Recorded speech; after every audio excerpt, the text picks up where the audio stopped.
90%는 받는데 10%는 못 받는다니 혹시 그 10% 안에 들어가셨나요? 많이 답답하실 겁니다. 하지만 걱정하지 않으셔도 됩니다. 소비 쿠폰뿐 아니라 다른 복지 제도에서도 다시 기회가 열릴 수 있습니다.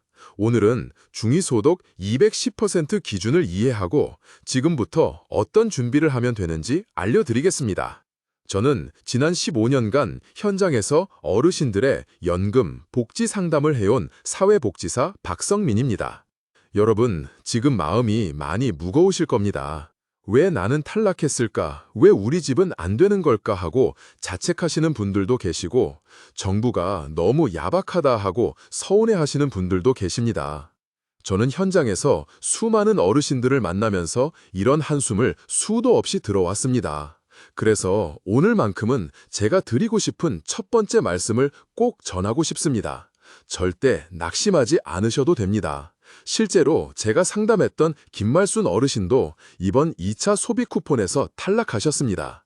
건강보험료가 기준보다 불과 2,000원 높게 책정돼 있었던 게 이유였습니다.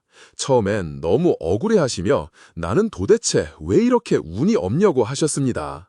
그런데 제가 차근차근 설명을 드렸습니다. 이 기준은 매년 달라집니다. 내년에는 중위소득이 6.51% 오르기 때문에 다시 대상자가 될 가능성이 높습니다. 그제야 어르신 얼굴이 조금은 풀어지면서 그러면 아직 기회가 있겠네 하고 안도하시더군요. 또 다른 이춘자 어르신은 신청을 깜빡해 이번에 받지 못하셨습니다. 본인은 내가 뭘 이렇게 자꾸 놓치냐며 속상해하셨지만 제가 다시 신청만 하시면 됩니다. 아직 2차 기간이 남아있고 내년에도 기회가 이어집니다. 라고 말씀드리니 마음이 한결 놓이셨습니다. 여러분, 여기서 꼭 기억하셔야 할 게 있습니다. 탈락이 곧 끝은 아니라는 것입니다. 올해는 아쉽게 놓치셨을지라도 내년에 기준이 오르면 다시 기회가 열릴 수 있고 또 다른 복지 제도에서 충분히 지원을 받으실 수 있습니다.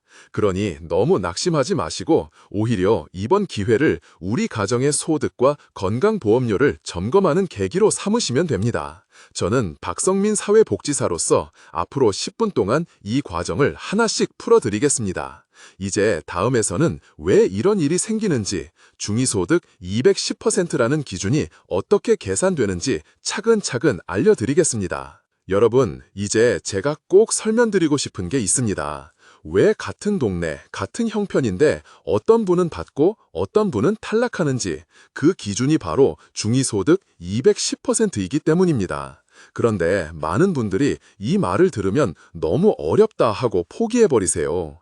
제가 15년 동안 현장에서 상담해보니 이 기준을 이해 못해서 억울하게 놓치시는 경우가 정말 많았습니다. 그래서 오늘은 제가 아주 쉽게 풀어드리겠습니다. 중위소득은 평균 소득이 아닙니다. 제가 현장에서 자주 쓰는 비유가 있습니다. 100명이 소득 순서대로 줄을 섰을 때 정확히 50번째 사람이 버는 금액이 중위소득입니다. 평균은 돈을 많이 버는 몇 명 때문에 왜곡될 수 있는데 중위소득은 우리 실생활을 더 잘 반영합니다. 2025년 기준으로 4인 가구 중위소득은 약 521만 원입니다. 여기에 210%를 곱하면 약 1,094만 원이 되죠. 즉, 한 달 소득 인정액이 1,094만 원 이하면 대상자이고 1,095만 원이면 탈락입니다. 1만 원 차이, 아니 몇천 원 차이로도 갈려버리는 이유가 여기 있습니다. 제가 상담했던 박성준 어르신이 그랬습니다. 네 분이 사는 가구였는데 건강보험료가 2만 6천 원이 나와서 대상자가 되셨습니다. 그런데 바로 옆집 김정희 어르신은 2만 8천 원이었습니다. 불과 2천 원 차이로 탈락하신 겁니다. 본인은 나는 생활비도 빠듯한데 왜 탈락이냐 하셨죠.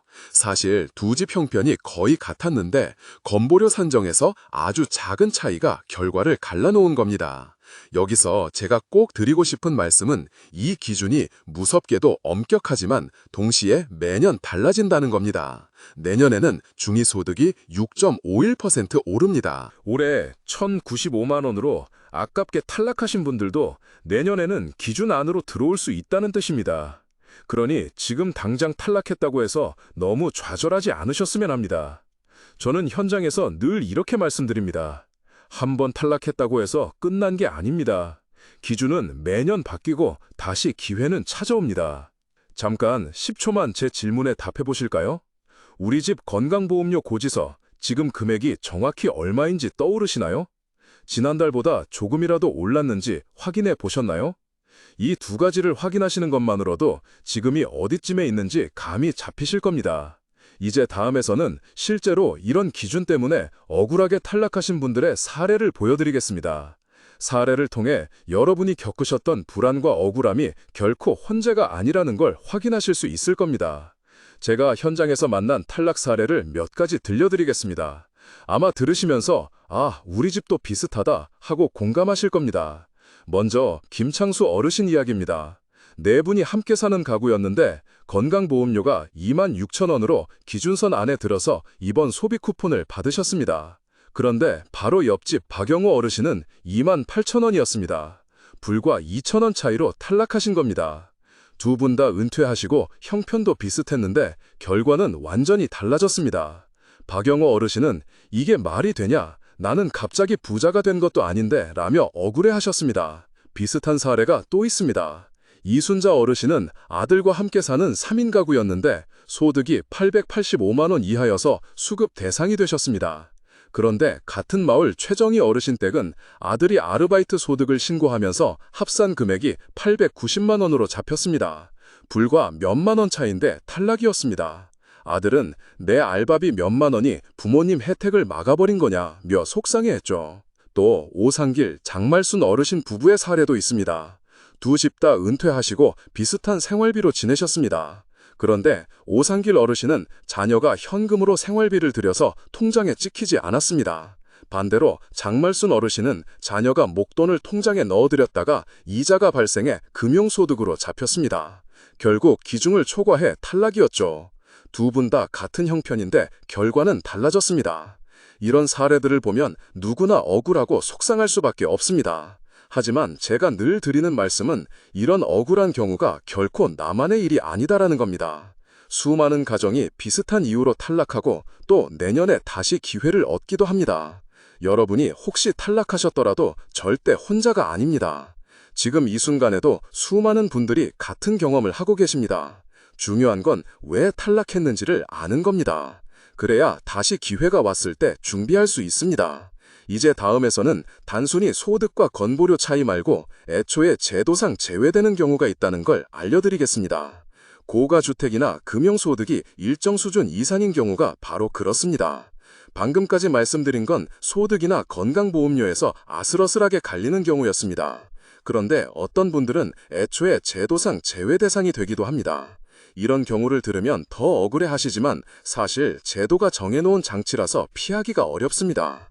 예를 들어 윤종길 어르신은 은퇴하신 뒤 별다른 소득이 없으셨습니다. 그런데 오래 살던 아파트 공시지가가 9억 원을 넘으면서 자동으로 제외 대상이 되셨습니다. 어르신은 내가 현금이 어딨냐, 집 한 채 있는 게 전부인데 왜 나는 제외냐 라고 하소연하셨습니다. 반대로 같은 단지에 살던 박말순 어르신은 세입자로 전세를 살고 계셔서 이번 쿠폰을 받으셨습니다. 생활 형편은 비슷한데 자산 평가에서 갈려버린 겁니다. 또 최병우 어르신의 경우도 있습니다. 생활비는 빠듯했지만 퇴직금 일부가 통장에 들어오면서 금융이자가 연간 2천만 원을 조금 넘게 발생했습니다. 이자 소득이 잡히는 순간 제도 기준에서는 제외가 되는 겁니다. 바로 옆에 살던 김순자 어르신은 비슷한 생활비로 지내셨는데 금융소득이 없어서 대상자가 되셨죠. 이럴 때 가장 많이 듣는 말씀이 나는 돈 한 푼 없는데 왜 탈락이냐 입니다. 제가 늘 드리는 답은 같습니다. 제도는 숫자와 서류로만 판단하기 때문에 그렇습니다. 하지만 그게 끝은 아닙니다. 여러분, 혹시 부모님 명의로 된 집이나 땅이 있으신가요? 혹시 통장에 큰 돈이 들어왔다가 빠진 적이 있으신가요? 이런 부분이 바로 제외 요인으로 작용할 수 있습니다. 그런데 여기서 중요한 건 이런 조건 때문에 탈락했더라도 앞으로의 모든 기회가 막히는 건 아니라는 사실입니다. 매년 중위소득은 달라지고 또 다른 제도에서는 여전히 지원이 가능합니다. 제가 윤종길 어르신께도 이렇게 말씀드렸습니다. 지금은 집값 때문에 제외되셨지만 다른 복지제도에서는 조건이 다릅니다. 기초연금, 노인 일자리, 의료비 지원은 여전히 신청 가능합니다. 이 말에 어르신이 한숨 돌리시면서 그럼 아직 희망이 있구만 하고 웃으셨습니다. 여러분도 꼭 기억해 주세요. 어느 한 제도에서 탈락했다고 해서 모든 길이 막히는 건 아닙니다. 다른 복지제도를 찾아보면 충분히 다시 기회가 있습니다. 이제 다음에서는 많은 분들이 착각하시는 부분, 바로 자동으로 지급될 줄 알았다는 오해를 짚어드리겠습니다. 사실은 반드시 신청을 해야만 받을 수 있습니다. 이 부분에서 실수하시는 분들이 너무 많습니다. 제가 현장에서 어르신들을 만나면 가장 많이 듣는 말 중 하나가 있습니다. 가만히 있어도 주는 거 아니에요? 자동으로 들어올 줄 알았는데. 안타깝게도 그렇지 않습니다. 반드시 신청을 해야만 받을 수 있습니다. 지난 1차 소비 쿠폰 때 이정호 어르신도 그런 줄 알고 기다리셨습니다. 주민센터까지 내가 뭘 가냐, 알아서 줄 거다 생각하셨던 거죠. 그런데 지급일이 지나도 아무 소실이 없었습니다. 확인해보니 신청 기록이 없었고 결국 한 푼도 받지 못하셨습니다. 반대로 옆집 장순옥 어르신은 직접 주민센터에 가셔서 신청을 하셨고 제때 쿠폰을 받으셨습니다. 조건은 비슷했는데 행동 하나 차이로 결과가 달라진 겁니다. 여러분, 절대 낙심하지 마세요. 신청하지 않아 놓쳤더라도 지금이라도 다시 준비하시면 됩니다. 이번 2차 소비 쿠폰 신청 기간은 9월 22일부터 10월 31일까지입니다. 아직 시간이 남아있고 주민센터에서 친절하게 안내를 받을 수 있습니다. 제가 또 한 가지 드리고 싶은 안심 메시지는 이겁니다. 혹시 서류가 부족해서 거절당하면 어떡하나 걱정하시죠? 사실 주민센터에서 대부분 필요한 걸 다 안내해 줍니다. 신분증, 가족관계 증명서, 건강보험료 납부 확인서, 이런 기본 서류만 챙겨가셔도 됩니다. 혹시 빠진 게 있더라도 직원분들이 이것만 더 가져오시면 된다 하고 알려주십니다. 걱정하지 않으셔도 됩니다. 제가 만난 강춘자 어르신은 신분증만 가져가셨다가 다시 집에 다녀오셔야 했습니다. 귀찮고 번거로우셨지만 두 번째 방문 때는 접수가 잘 되었습니다. 이런 과정을 겪으면서 내가 너무 겁을 먹었구나. 해보니 별거 아니네 라고 말씀하시더군요. 여기서 제가 꼭 드리고 싶은 조언은 하나입니다. 자동 지급은 없습니다. 신청주의 원칙이기 때문에 직접 움직이셔야 합니다. 하지만 신청은 생각보다 훨씬 간단하고 주민센터에서 충분히 도와드립니다. 그러니 포기하지 마시고 이번에는 꼭 달력에 날짜를 표시해 두시고 가족과 함께 준비해 보시길 권해드립니다. 이제 신청까지 마쳤다면 남은 건 받은 쿠폰을 언제까지 어떻게 쓰느냐 하는 문제입니다. 바로 그 부분을 다음에서 차근차근 알려드리겠습니다. 신청까지 마치셨다면 이제 마지막으로 중요한 건 사용 기한입니다. 이 부분에서 또 실수하시는 분들이 많습니다. 소비 쿠폰은 받기만 하면 끝이 아니라 정해진 기간 안에 반드시 사용해야 합니다. 이번 2차 소비 쿠폰은 11월 30일까지 쓰셔야 하고 그날이 지나면 자동으로 소멸됩니다. 제가 상담했던 박정자 어르신은 이런 실수를 하셨습니다. 나중에 천천히 쓰지 뭐 하고 미루셨다가 막상 12월에 확인했을 땐 이미 쿠폰이 사라져 있었습니다. 그때 하신 말씀이 아직도 기억납니다. 아이고, 내가 받은 걸 지키지도 못했네 하시면서 허탈하게 웃으셨죠. 반대로 같은 마을 윤석호 어르신은 지급받자마자 마트에서 생필품을 구입해 두셨습니다. 덕분에 쿠폰을 알차게 쓰시고 생활비에도 도움이 됐습니다. 혹시 이런 걱정하실 수도 있습니다. 내가 깜빡하면 어떡하지? 그런데 걱정 안 하셔도 됩니다. 제가 만난 최은자 어르신은 손자에게 부탁해서 휴대폰에 알림을 설정해 두셨습니다. 11월 27일에 알람이 울리도록 해둔 거죠. 덕분에 잊지 않고 기한 내에 쓰실 수 있었습니다. 방법은 어렵지 않습니다. 그냥 달력에 날짜를 동그라미 치고 휴대폰에 알람을 걸어두시면 됩니다. 여러분, 탈락하셨던 경험이 있더라도 이번에는 다릅니다. 신청도 직접 하셨고 기한만 지키시면 됩니다. 혹시라도 불안하다면 가족에게 부탁하세요. 내가 까먹을까봐 그러니 11월 말 전에 꼭 한번 물어봐줘 하고 부탁하시면 됩니다. 가족이 함께 챙기면 훨씬 안심할 수 있습니다. 여기서 제가 드리고 싶은 위로는 이것입니다. 못 받은 건 아쉽지만 받은 걸 지키는 건 충분히 할 수 있다. 누구나 실수할 수 있지만 지금 준비해 두시면 이번에는 결코 허무하게 날아가지 않습니다. 이제 마지막으로 이 중위소득 210% 기준이 왜 소비 쿠폰에만 해당되는 게 아니라 다른 복지 혜택까지 이어지는지, 그리고 내년에는 어떤 변화가 있는지를 알려드리면서 마무리하겠습니다. 여러분, 지금까지 말씀드린 중위소득 210% 기준은 단순히 소비 쿠폰 하나만의 문제가 아닙니다. 이 숫자는 기초연금, 주거급여, 교육급여, 긴급복지, 노인 일자리 같은 무려 80개가 넘는 복지 제도에서 공통으로 쓰이는 기준입니다. 그래서 이번 기회에 이 기준을 이해해 두시면 앞으로 부모님이나 우리 가정이 받을 수 있는 다른 혜택까지도 챙길 수 있습니다. 제가 만난 김영자 어르신은 올해 소비 쿠폰에서 탈락하시고 크게 낙심하셨습니다. 그런데 제가 기초연금과 주거급여 기준을 함께 확인해 드렸더니 그쪽은 여전히 대상이 되셨습니다. 아이고, 내가 아예 다 안 되는 줄 알았네. 그래도 받을 게 있구만 하시면서 마음을 놓으셨습니다. 반대로 이성호 어르신은 중위소득 기준을 미리 확인하시고 대비를 잘 하셨습니다.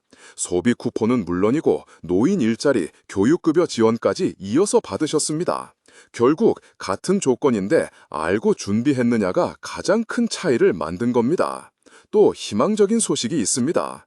내년에는 중위소득이 6.51% 인상됩니다. 올해 아깝게 탈락했던 분들도 내년에는 다시 기회가 열립니다.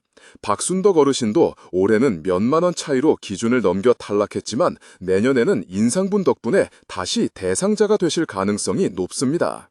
제가 그 말씀을 드리자 그러면 아직 끝난 게 아니네 하시면서 활짝 웃으셨습니다. 여러분 꼭 기억해 주세요. 탈락이 곧 끝은 아닙니다. 기준은 매년 달라지고 다시 기회가 찾아옵니다. 중요한 건 이번 경험을 계기로 우리 집 소득과 건강보험료를 직접 확인해 보는 습관을 들이시는 겁니다. 제가 마지막으로 드리고 싶은 말씀은 세 가지입니다. 첫째, 우리 집 건강보험료 고지서를 꼭 확인해 두세요. 둘째, 부모님 통장에 목돈이 들어간 적이 없는지 점검해 보세요. 셋째, 신청 기간을 달력에 표시하고 가족과 꼭 공유하세요.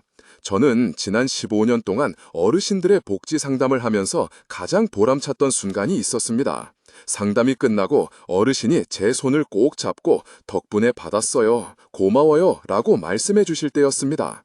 이번에도 그 말씀이 여러분 가정에서도 나오기를 진심으로 바랍니다. 혹시 오늘 내용이 도움이 되셨다면 부모님이나 형제, 자녀분들께 이 영상을 공유해 주세요. 작은 공유 하나가 부모님의 혜택을 지키는 힘이 됩니다.